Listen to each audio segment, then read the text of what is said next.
Hi, welcome back to my YouTube channel. It's Simply Great, where I talk about all things faith and lifestyle. And in today's video, I'm going to be talking about God's timing, specifically God's timing when it comes to the fulfillment of promises or when it comes to rescuing us out of the storm, and also the beauty of God's timing and waiting on God. So without further ado, let's jump straight into this video. Please don't forget to like, comment, share, and subscribe. So the section of scripture that this message is focusing on is John chapter 4, which is the story of the woman at the well. So I'm going to first start off by reading John chapter 4, verses 3 through 6. It says, "He left Judea, he being Jesus, left Judea and departed again to Galilee. But he needed to go through Samaria. So he came to the city of Samaria, which is called Sychar, near the plot of ground that Jacob gave to his son Joseph. Now Jacob's well was there. Jesus, therefore, being wearied from his journey, sat thus by the well. It was about the 6th hour.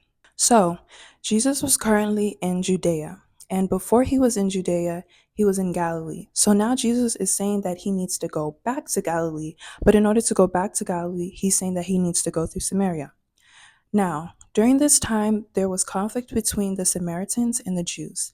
There was conflict between the Samaritans and the Jews because Samaria is the capital of Israel, and Israel is the northern kingdom. So in 721 BC, when the Assyrians conquered the northern kingdom, after the captivity, the Jews in Samaria intermarried with the Assyrians. So what this produced was half Jewish and half Assyrian or Gentile Samaritans. So the Samaritans weren't fully Jewish, and because they weren't fully Jewish, they also didn't fully follow God like the right way. So the Samaritans were just seen as kind of like unholy, impure people due to their intermarriages with the Assyrians. So, due to this conflict, most Jews would avoid Samaria as a whole. So in Jesus' situation where him and the disciples need to go back to Galilee from Judea, going through Samaria would be the quickest route. But because of this conflict, most people would take an alternate route, which would be to cross the Jordan River and enter into Perea and then go to Galilee through that way. So when Jesus is saying that he needs to go through Samaria, the Greek word that he actually used, I'll put it on the screen because I'm pretty sure I'm like mispronouncing it, is adai, which is the imperfect of die. And some definitions for this word is one should, it is necessary, it is a must, one ought. So if you were to tell any Jew at that time that in order to get to Galilee from Judea, one ought to go through Samaria, they'd be like, no, there's another route that we can take. I don't need to go through Samaria to get to to get to Galilee from Judea. So you can start to come to this like realization or understanding that when Jesus is saying he needs to go through Samaria, he's not saying that he needs to go through Samaria because this is the only way to get to Galilee from Judea. He's saying he needs to go through Samaria because there's something that needs to be accomplished there. There's a plan and a purpose that God has that needs to be accomplished there at a specific time. So let's talk about this plan that God had put in place. Let's talk about why Jesus came to Samaria. Jesus came to a specific city in Samaria, which is Sychar, which had a specific well, which is Jacob's well, right? So why this city? Why at this well? Jesus sat on that well at the 6th hour. The 6th hour is either 12 p.m. or 6 p.m. Why this hour? Why this time? And verse 7 explains why. John chapter 4, verse 7, it says, "A woman of Samaria came to draw water. Jesus said to her, 'Give me a drink.'"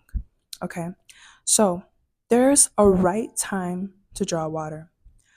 The right time to draw water would not have been at the 6th hour because at the 6th hour, it's going to be already too hot. And drawing water is already a hard task. So in order to make it easier on yourself, you would want to come earlier in the day when it's a lot more cooler. So the right time to draw water would have been earlier before the 6th hour and when it was a lot more cooler. So if somebody came and they had like a long journey And they found this well, and they didn't have any of the tools to draw water for themselves. And they just sat at that well at the sixth hour. In general, they should not be expecting to see anybody come over there to draw water because this isn't the right time to draw water. It's too hot. So they should not be expecting to see anybody if they desired a drink of water. So when Jesus came and sat on that well at the sixth hour, he should not have been expecting to see anybody come over there to come and draw water for him to ask them for a drink, right? Now, the only way that Jesus would not have been expecting to see anybody at this time was if he was not God. But because Jesus is God, he knew that there was only one person who would be at this well coming over there to draw water at this specific hour, and it was this woman. So, who is this woman? Verse 18, John chapter 4, verse 18, gives us a little insight on who this woman is. I'm just going to summarize what it says, but pretty much it says this woman had 5 previous husbands, and the current man that she had was not even her husband. Okay, so this is who this woman is. And this explains a little bit as to why she came at this hour to draw water. Given her history, the woman who probably came way earlier before it got too hot to draw water probably ostracized her, probably looked at her as like an outcast due to her history. They didn't want to associate themselves with her, right? So this was probably the only time that she can be able to draw water without anybody, talking to her or saying any rude remarks to her, stuff like that. This is the only hour that she could come. So now that we have established that the reason why Jesus needed to go through Samaria was to meet this specific woman at this specific time, let's talk about why did Jesus even need to meet this woman? What is Jesus trying to accomplish here? So it says this in John chapter 4, verses 13 through 14. This is what Jesus told her. He said, Jesus answered and said to her, whoever drinks of this water, meaning the water at this well, will thirst again. But whoever drinks of the water that I shall give him will never thirst. But the water that I shall give him will become in him a fountain of water, springing up into everlasting life. So, Jesus came through Samaria, came to this specific city, came to this specific well at this specific hour to meet this specific woman to specifically offer her everlasting life.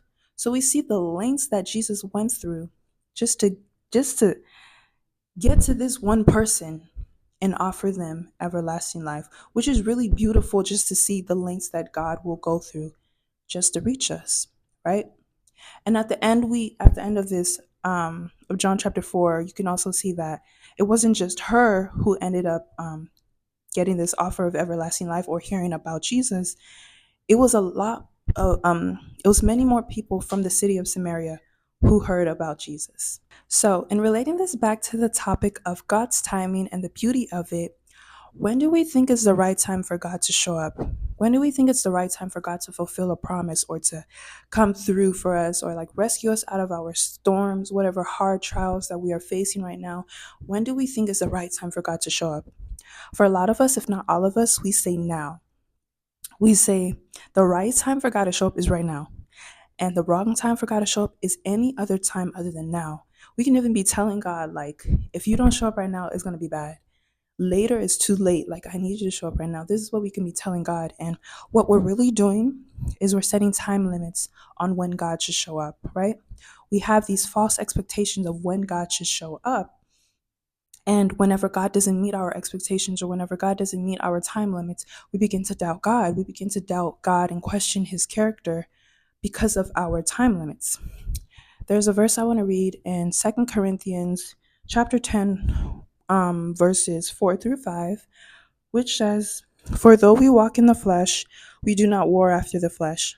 For the weapons of our warfare are not carnal, but mighty through God to the pulling down of strongholds, casting down imaginations and every high thing that exalted itself against the knowledge of God, and bringing into captivity every thought to the obedience of Christ.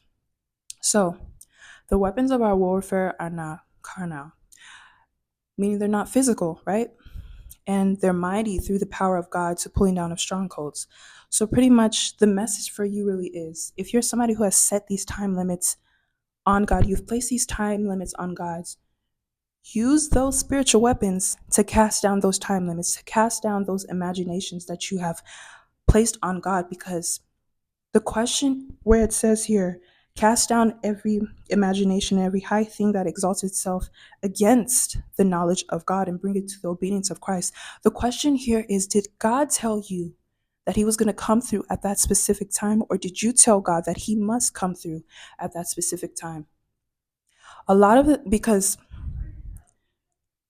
when it comes to the fulfillment of promise, when it comes to God coming through, sometimes he does give us the time. He tells us, I'm going to come through at this specific time. Within the year, this is going to happen for you, blah, blah, blah. But a lot of times he doesn't give us a time. So you need to ask yourself, did God give me that time, or did I give God that time? And if you have given God that time, if you have placed a time limit on God, then you need to cast it down, because it's going against God. That's not what God had put in place. That's not what God promised you. And it's causing you to doubt God, and it's not God, it's you. And one of the main reasons why I'm even saying to cast down your expectations, cast down these time limits, because at what time did the woman at the well meet Jesus? What time did she meet him? The time that she met him was at a time that she did not expect. Okay? She was not expecting to meet Jesus that day. Matter of fact, I don't even think she was expecting to meet anybody. Back to that, like, oh, it was the wrong hour for her to go draw water at the well. I don't think she was expecting to meet anybody over there. But yet, this was the time that she met Jesus. So if you're asking God, when are you going to show up? What time are you going to show up? I'm telling you, it's going to be the time that you least expect it. You're not going to be expecting it for when God is going to show up. There is no right or wrong time, because think about it. The woman at the well, again, at what time did God show up? He showed up at the wrong time, right? Quote unquote. Because the wrong time to draw water from the well was at that time. The right time was way earlier. But yet, this is when God chose to meet her. This is when God chose to show up. Why? Because in the eyes of God, that was not the right time. I mean, that was not the wrong time. Rather, that was the perfect time. That was the only time to show up and offer this woman everlasting life. And not just offer her everlasting life, but cause a revival in the city of Samaria and reap the harvest in the city of Samaria. I encourage you to read the whole chapter of John chapter 4 to just see what Jesus really came there to do, the full picture of what Jesus really came there to do. He didn't just come there for her. He came there for the whole city of Samaria. So, whole point is that God's timing is perfect. God's timing is specific. There is no wrong or right time for God to show up. There's only a perfect time for God to show up. And that is a time that you will not always know, right? And because we don't always know when God is going to show up, this is why we set those time limits. Because a lot of times we just want to have control. We want to feel like we know something. We want to feel like we have some type of knowledge of like what's going on. And this is where it comes in place of like we need to trust in God, right? Because when we set these time limits, what we're really saying is that we don't trust in God. We don't have enough faith. We don't trust that God's going to come through. We don't trust that God has everything on lock. God has everything in order. That's what we're really saying with these time limits.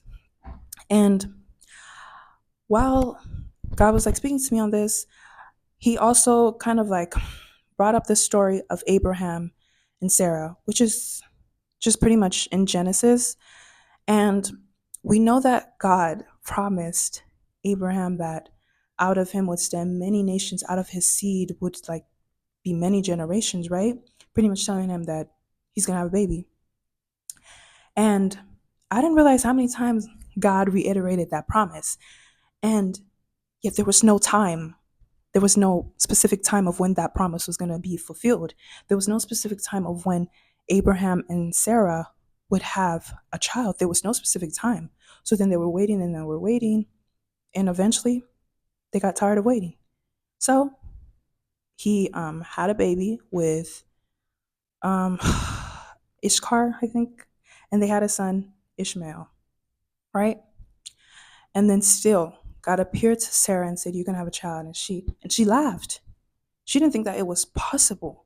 But then what happened in the end? God came through. Only if they would have just waited, right? They wouldn't have had to go. He wouldn't have had to go had an outside affair. Wouldn't have to do had another child, right? Had they only waited, because God is a covenant keeping God, right? He's been proving that. So all that's left for you to do is just to trust in Him. Trust in Him. And a lot of the times, our distrust in God comes from us thinking that God's timing is random. God's timing is not random. Just because when God will come through is going to be when we least expect it. Sometimes it feels random to us, but I promise you, it's specific. It's specific. Why? Because God sees the future. We can't see the future. Okay? So when God when it comes to God's timing, He takes into account our past, He takes into account the present, He takes into account the future. The future, which is the main thing, because a lot of us we know our past, right? We know our past. We know the present, but we don't know the future. And that is the main thing that God's timing takes into account, which is the future, which we cannot see. Only He can see, which is why you need to trust in Him and recognize His timing is perfect. His timing is precise. His timing is specific. His timing is not random. Read through John chapter 4. You can see how specific God is. God is specific. And that's like what this whole message about is, just recognizing that God's timing is specific. It's not random. Cast down all these time limits that you have set on God, because your timing does not take into account the future. So you're thinking the right time is right now. That's not the right time, because you don't know everything. You don't know everything. God has all knowledge and He sees everything. He says, if I come right now, it's not going to be good for you in the future. So that's why He comes at a specific time and He does things in a specific way. Okay? So trust in God's timing. I hope this whole message was helpful. Just recognizing there's beauty in waiting on God. And just remember, you are not wasting time by waiting on God. What you are wasting time on is if you go against something that isn't of God. Look at Abraham and Sarah. They wasted time by asking her maidservant to pretty much go in with her husband and give him a child. You wasted time in doing that because God's promise was still there. God still had a plan for you. And you ended up giving birth anyway, right? Like, she wasted time in doing all of that. Why? Because she didn't trust in God.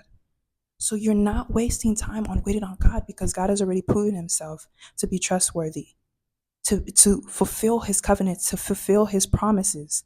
You're not wasting time when you're waiting on God. If you go outside of the will of God, if you go outside the timing of God, you're wasting time. Like the prodigal son wasted the whole bunch of time running out from his father just to end up coming back. All that time wasted, everything wasted. Okay? Time is valuable. You don't have time to be wasting. You don't have time to just be wasting it. Okay? Trust in God.